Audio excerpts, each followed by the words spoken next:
대표님 안녕하세요. 네, 안녕하세요. 매장을 운영할 때 사장님들마다 운영 방식이 조금씩 다르잖아요. 네네, 그렇죠. 운영 방식에 따라서 인테리어가 영향을 많이 끼치게 되나요? 그렇죠. 아주 중요한 부분인데, 실제 이 매장을 어떻게 운영하겠다라는 거는 사실 인테리어 업체에서 정해줄 수가 없어요. 그래서 이거는 사장님들이 많이 고민을 해보고, 어떻게 운영하려고 하는데, 이런 식으로 하면 괜찮겠냐? 이런 정도까지는 인테리어 업체한테 주셔야 돼요. 인테리어 업체들은 전문가라고 할 수 있는 부분이 사람의 체형에 따른 이제 동선이라든지, 아니면 어떤 구조로 했을 때 움직임에 불편함이 없다. 이런 것들에 대한 전문가지 어떤 식으로 뭐 서비스를 해야 된다. 이런 것들은 사실 전문가가 아니에요. 이제 커피가 이제 서빙이 돼서 고객 테이블로 간다든지 아니면 카운터에서 고객한테 제공한다든지 테이크아웃 형식으로 이제 제공이 된다든지 이런 것들에 대한 거는 실질적으로 인테리어 업체가 정해줄 수가 없어요. 그래서 요거는 제품이나 서비스에 대한 부분이기 때문에 사장님들께서 이제 정해 주셔야 됩니다.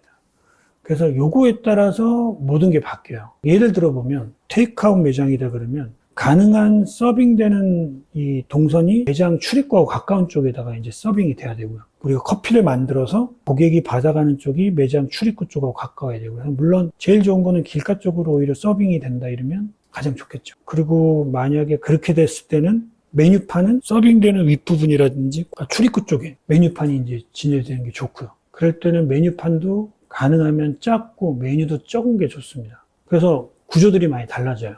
만약에 이제 드립 커피고 다양한 커피를 제공하는 곳이다. 그 메뉴판 같은 위치가 매장 바깥에 진열을 한다거나 매장 입구에 이렇게 놓는다는 거는 실질적으로 동선의 정체를 가져와요. 그런 매장들은 사실 사람들이 와서 커피를 마실 때 어떤 커피를 마실까를 고민하고 선택하게 되는데 그거를 매장 앞에서 매장 입구에서 사람들이 서서 그걸 고민하고 있으면 매장으로 들어오려는 사람들하고 이제 충돌이 생기죠. 그래서 그렇게 배치하면 안 돼요. 어떠한 서비스냐, 어떠한 제품을 제공하는가에 따라서 동선, 배치 이런 것들은 상당히 많이 바뀝니다. 그런 부분에 대한 고민이나 배치는 인테리어 업체가 하는 거고요. 사장님들은 어떻게 내가 운영을 하겠다, 어떻게 서비스할 것이다, 우리의 제품의 특징은 이런 거다 라고 인테리어 업체들한테 이제 설명을 해줘야 돼요. 그래서 운영 방식이 어떻다라는 거는 꼭 이제 인테리어 업체들한테 설명을 해줘야 되는 부분. 그리고 인테리어 업체를 만나기 전에 이제 어느 정도 정리를 해주셔야 되는 부분이에요. 물론 이제 그런 경우 있습니다. 매장을 뭐 한 10개도 해보시고 엄청 많이 해보신 분들은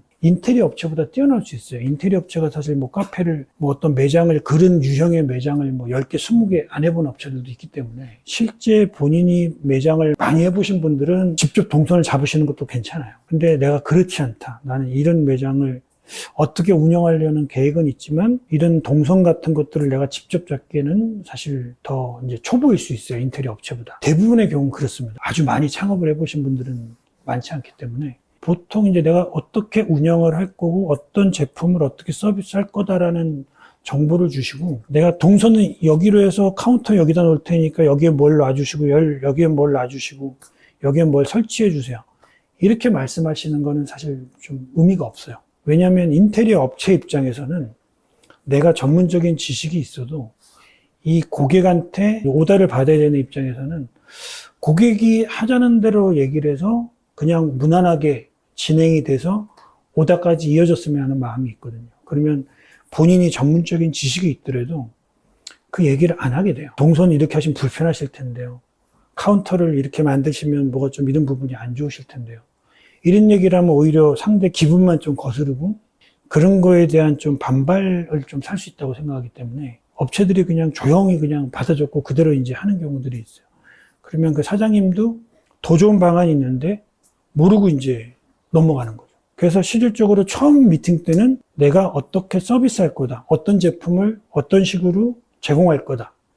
이런 정보를 주시고 그러면 그걸 인테리어 업체에서 안을 만들어 오면 그때 얘기하시면 돼요. 이게 더 낫지 않아요?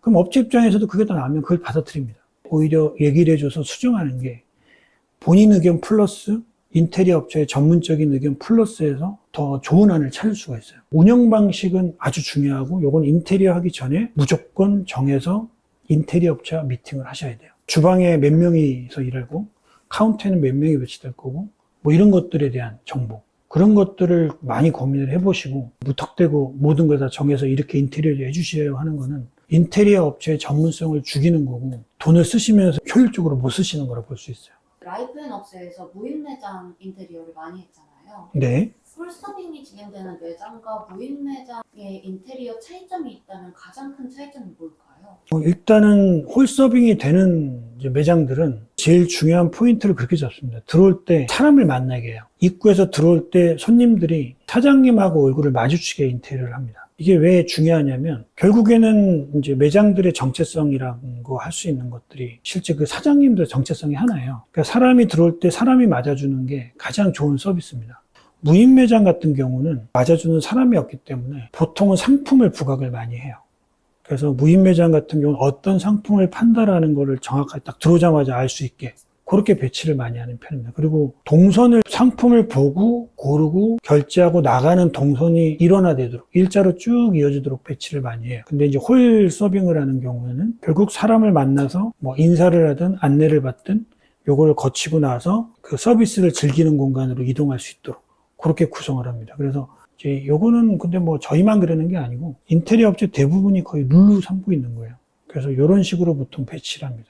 또 궁금하신 부분이 있으시면 아마 댓글로 이렇게 달아주시면 그 댓글을 보고 궁금하시는 부분에 대해서 이제 답변을 드리는 걸로 지금 많이 해보려고 해요. 많은 질문을 이렇게 해주시면 저희가 그거에 맞는 이제 답을 준비해서 영상을 또 준비해 보도록 하겠습니다.